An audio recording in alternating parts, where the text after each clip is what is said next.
জান্নাত কি মামু বাড়ি হয় না? একটু মামু বাড়ি ছিলা কটা জান্নাত নেই। এই জন্য মুসলমান ভাইরা আমার, আমি আপনি যখন মারা যাব, শেষ ব্যক্তিটা কবর থেকে যখন উঠে আসবে, আমার তখন মনে হবে বাচ্চাদের বাদ যখন দেওয়া হবে, খাবার হিসেবে যখন পাত দেওয়া হবে,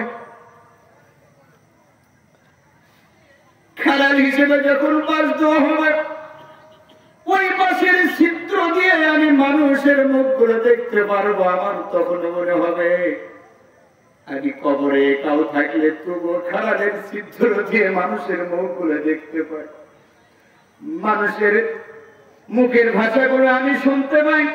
শেষ পর্যন্ত খারাপের উপর যখন চাটাই দেওয়া হবে, চাটাই ছোট্ট ছোট্ট ছিদ্র দিয়ে মানুষের শব্দগুলো আমি শুনবো।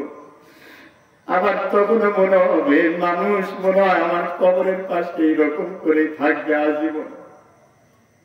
কিন্তু মুসলমান ভাইরা আমার শুনে রেখে, কিছুক্ষণ পর চাচাই দিবার পর একের পর এক মানুষগুলো বলবে মিনহা খলাকনাকুম, বলেন মিনহা খলাকনাকুম ওয়া ফিহা নুঈদুকুম ওয়া মিনহা নুখরিজুকুম তারাতান উখরা। মানুষগুলো এই দোয়াগুলি পড়বে, কোরআনুল কারীমের আয়াতটা পড়বে, আর মানুষগুলো মাটি দোয়া শুরু করে দিবে। ধাপ ধাপ করে মাটির শব্দ হবে, ধাপ ধাপ করে মাটির শব্দ হবে। তখনও মাওলানা ইউনূস ভাববে, আল্লাহ পৃথিবীতে চলেছিলাম, কবরে তুমি এটা আমাকে রাখো নাই, এই ধবধবানের শব্দটাও কিছুক্ষণ আমি শুনতে পারবো।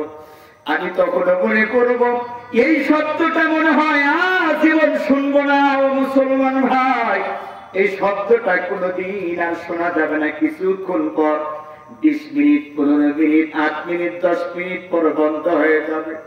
মানুষ যখন দোয়া করে, মানুষ যখন কবর ত্যাগ করে বাড়ির দিকে চলে যাবে, তখনও মানুষের পায়ের তলায় যে স্যান্ডেলটা ব্যবহার করতেছিল, ছোটা ছোটা একটা শব্দ হয়। এই ছোটা ছোটা শব্দটাও আমি আপনি কবর থেকে শুনতে পাবো।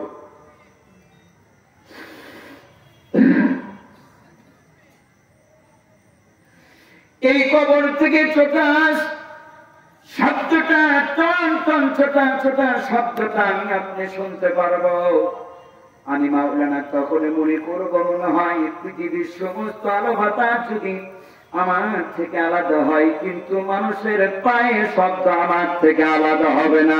কিন্তু মানুষের পায়ের শব্দ কিছুক্ষণ পর শোনা যাবে না। কথা বলেন ঠিক কিনা? ও মুসলমান ভাইরা আমার, সন্তানের জন্য খাটাখাটনি, স্ত্রীর জন্য খাটাখাটনি, কারো বাবা গেছে, কারো মা গেছে। গত বৃহস্পতিবারে আমি একটি সাহায্য দিতে গিয়েছিলাম। একটি সন্তানের মা একটা দুর্গন্ধ সন্তান নিয়ে ক্যান্সার হয়েছে, সন্তানের মধ্যে দুর্গন্ধ, লাগের ভেতর থেকে দুর্গন্ধ। আমি সাহায্য দিতে গিয়েছিলাম 100 টাকা। আমার একটি বন্ধু গিয়েছিল, আমিরুল রাশেদিন গিয়েছিল আমার বন্ধু। আমি আল্লাহ বিদ্যার কসমকে বলি, ওই সাহায্য যখন দিতে গিয়েছি আমি 2 থেকে 3 বার বমি করে দিয়েছি। আমিরুল রাশেদিন বন্ধুকে বললাম, ও বন্ধু, যেই মানুষটা লাশের পাশে যাইতে পারে না, অন্য মানুষ গেলেই বমি করে, কিরকম বেলজ্জা বেহায়া একটি মা, একটি মহিলা কিরকম করে ওই সন্তানের পাশে দাঁড়িয়ে আছে, হাত পাতায় আছে। আমার ওই বন্ধু বলত, তুমি ভালো করে শুনে রাখো, জেনে রাখো, পৃথিবীর মাঝখানে কোন মায়ের, কোন মহিলার লাখে গন্ধ লাগে না। তুমি সুন্দর করে শুনে রাখো, ভালো করে পর্যবেক্ষণ করো। এটা যেই মানুষটার, যেই সন্তানটার ক্যান্সার হয়েছে, অবশ্যই ভালো করে শুনে রাখো, অবজার্ভ করে রাখো, অবশ্যই এই সন্তানের মা হবে। মায়ের লাগে কোনদিন সন্তানের গন্ধ লাগে না। কথা বলেন ঠিক কিনা?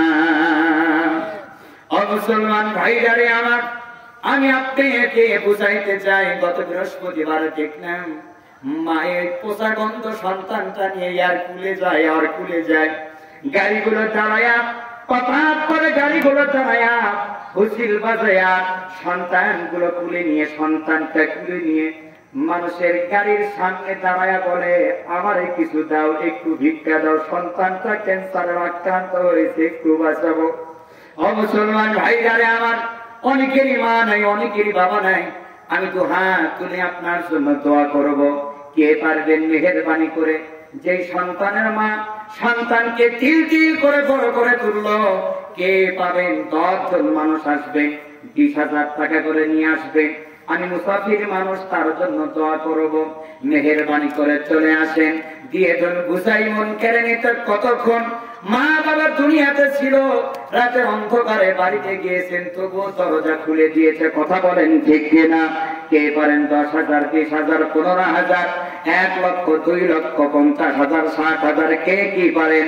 দিয়ে দেন বুঝাই মন কেড়ে নিতে। কতক্ষণ নদীর কুল ভাঙ্গে কুল গড়ে, এই তো নদীর খেলা। সকাল বেলার তুমি যদি হও বাদশা, ফকির আবার সন্ধ্যা বেলা। কথা বলেন ঠিক কিনা? আসেন আসেন, কে দেবেন মেহেরবানি করে? 1,000, 2,000, 10,000, 15,000, 30,000 টাকা কে দেবেন? তার মা